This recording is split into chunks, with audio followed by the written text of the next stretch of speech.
The Philanthropist and the Happy Cat by Saki. Jocantha Bestbury was in the mood to be serenely and graciously happy. Her world was a pleasant place, and it was wearing one of its pleasantest aspects. Gregory had managed to get home for a hurried lunch and a smoke afterwards in the little snuggery. The lunch had been a good one, and there was just time to do justice to the coffee and cigarettes. Both were excellent in their way, and Gregory was, in his way, an excellent husband. Jocantha rather suspected herself of making him a very charming wife, and more than suspected herself of having a first-rate dressmaker. I don't suppose a more thoroughly contented personality is to be found in all Chelsea, observed Jocantha in allusion to herself. Except perhaps a tab, she continued, glancing towards the large tabby-marked cat that lay in considerable ease in a corner of the divan. He lies there, purring and dreaming, shifting his limbs now and then in an ecstasy of cushioned comfort. He seems the incarnation of everything soft and silky and velvety, without a sharp edge in his composition, a dreamer whose philosophy is sleep and let sleep. And then, as evening draws on, he goes out into the garden with a red glint in his eyes and slays a drowsy sparrow. As every pair of sparrows hatches out 10 or more young ones in the year, while their food supply remains stationary, it is just as well that the atabs of the community should have that idea of how to pass an amusing afternoon, said Gregory.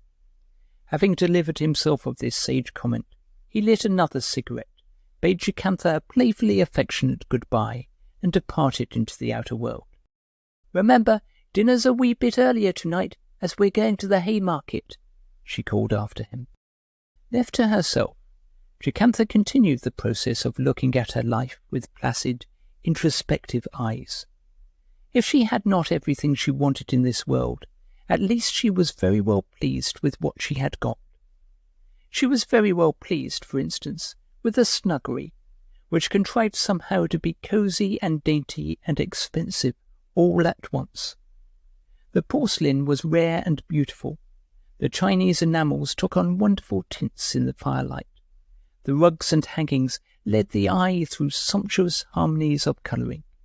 It was a room in which one might have suitably entertained an ambassador or an archbishop, but it was also a room in which one could cut out pictures for a scrapbook, without feeling that one was scandalizing the deities of the place with one's litter.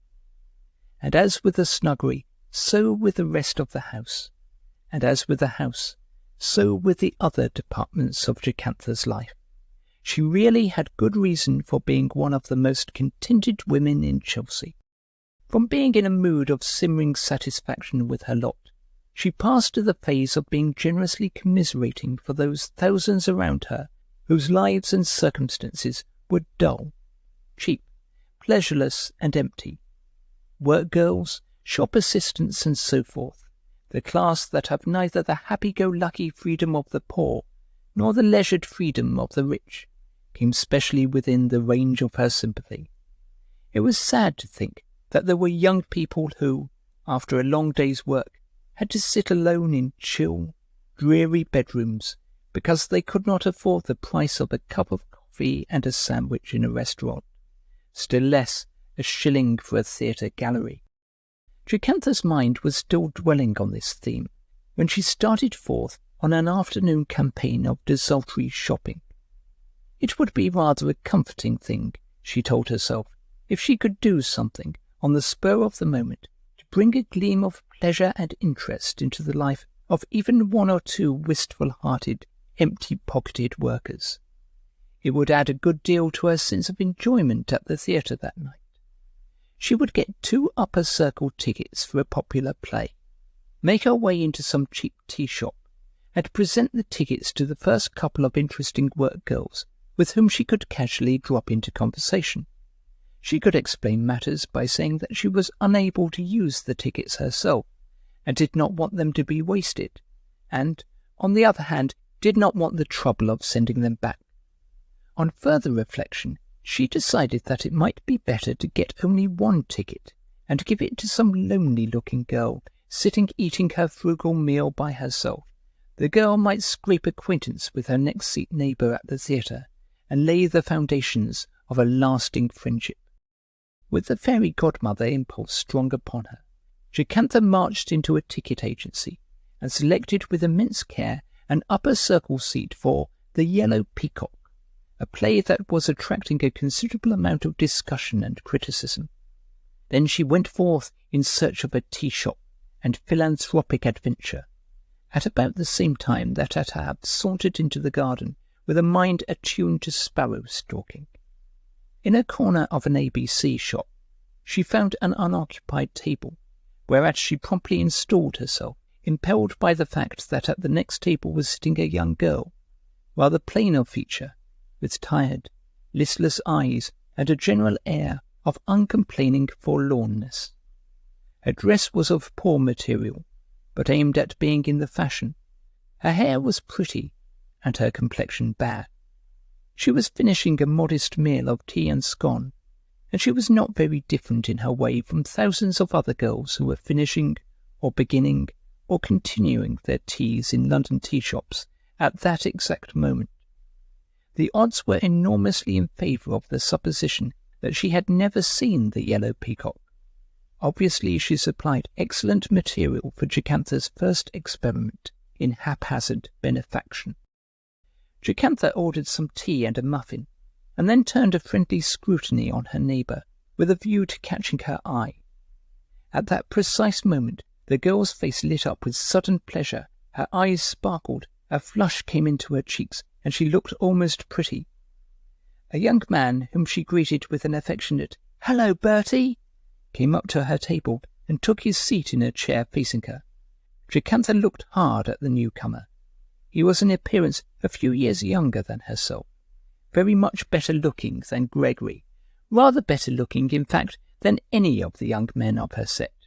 She guessed him to be a well-mannered young clerk in some wholesale warehouse, existing and amusing himself as best he might on a tiny salary, and commanding a holiday of about 2 weeks in the year.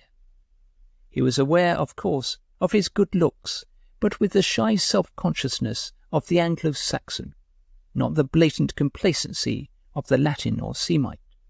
He was obviously on terms of friendly intimacy with the girl he was talking to. Probably they were drifting towards a formal engagement. Jocantha pictured the boy's home in a rather narrow circle, with a tiresome mother who always wanted to know how and where he spent his evenings. He would exchange that humdrum thraldom in due course for a home of his own, dominated by a chronic scarcity of pounds, shillings, and pence, and a dearth of most of the things that made life attractive or comfortable. Jocantha felt extremely sorry for him. She wondered if he had seen The Yellow Peacock. The odds were enormously in favour of the supposition that he had not. The girl had finished her tea and would shortly be going back to her work. When the boy was alone, it would be quite easy for Jocantha to say, "My husband has made other arrangements for me this evening.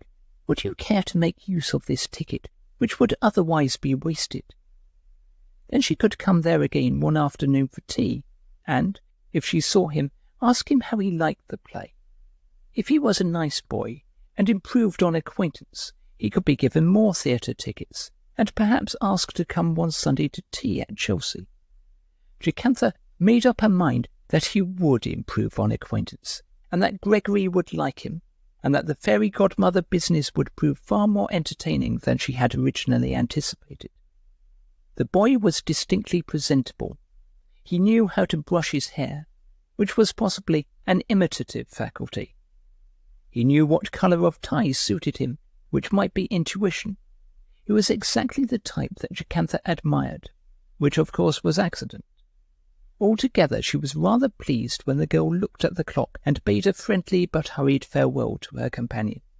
Bertie nodded "Goodbye," gulped down a mouthful of tea, and then produced from his overcoat pocket a paper-covered book bearing the title Sepoy and Sahib, A Tale of the Great Mutiny.